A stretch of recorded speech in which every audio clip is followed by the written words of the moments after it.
Okay, so we're continuing our football club history series. We're hopping over to Italy now for a couple of club videos. We're starting with Hellas Verona. They're founded in 1903. Their current stadium is the Marcantio Bentegodi Stadium, 39,211 capacity. This club has won Serie A once and Serie B 3 times. And in the 80s, the team is brilliant. This is when they're at the top of their game. So they won the league title of Serie A, the Scudetto, in the 84-85 season. Now in Serie B, they won it in the 56-57 season, the 81-82 season. So within 3 years of being promoted from Serie B, they win Serie A. Now, I can only think of a handful of clubs in European footballing history that have gone from the second tier to the first tier and then won, the first tier, top tier title. I can only think of a handful of clubs that have done that in such a short space of time. Hellas Verona is one of them. Leicester City and Blackburn Rovers are two others in England. I can't think of many more. I genuinely can't think of many more that have just gone from the second tier to the first tier and within 2 to 3 years being champions. They also went Serie B in the 1998-99 season as well. Now, their main rivals are Chievo Verona, the Derby della Scala. Now, they're only one of 5 cities that have an intercity derby in Italian Serie A history. In Genova, Milan, Turin and Rome are the other cities to have intercity derbies. Now, their records are very interesting. Appearance record is Luigi Bernardi with 337 in the years leading up to World War II between 1927 and 1939, and their goals record is held by Arnaldo Porta with 74 between 1914 and 1930. Obviously, World War I disrupting his career somewhat.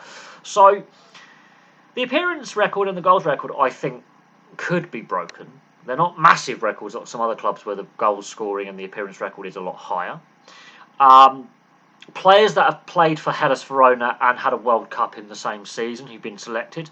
In 1986, 3 Hellas Verona players were part of the Italian squad that went to the World Cup. 1 Danish player and 1 German player. They had 5 players go off to the 86 World Cup. So back then, that's quite a significant part of your playing squad. So Roberto Trisella, Antonio Di Gennaro and Giuseppe Galdaresi were part of the Italian squad in 86. Preben Ikea was part of the Danish side in 86, very good Danish side in 86, and Hans-Peter Briegel was part of the Germany side that went to the final, the West Germany side I should say, in 1986. In 1990, only 1 player from the Verona squad was selected to go to the World Cup, and that was Nelson Gutierrez for Uruguay at Italia 90. 2002, only 2 players were selected to go to the Japan Korea World Cup, and that was Ruslan Nigabatulin for Russia and Anthony Seric, who's an Australian Croatian. I believe he was selected by Croatia for that tournament. 2018, only 1 player was selected to go to the World Cup in Russia, and that was Lee Song-woo for South Korea. He was the only player from the squad to go over to the Russia World Cup. And in 2022, Adjin Hrustić for Australia was selected, Ivan Ilic and Darko Lazovic, both for Serbia, were selected, and Martin Hongola for Cameroon was selected. Notice there is not a single Hellas Verona player in 2006 and 2010 and 2014. So 3 successive World Cups, not a single Hellas Verona player was selected to go to the World Cup. That was a down spell for the club. You can see where the club are doing well and you can see where the club are doing badly by their players being selected for World Cup squads. But yeah, as I say, in the 80s, mid-80s, they were a very, very good side, consistently doing well in Serie A. They win it in 84-85. And it wasn't that long ago before they were in Serie B. So, okay, limited success, but they are one of a handful of clubs to win a Scudetto title.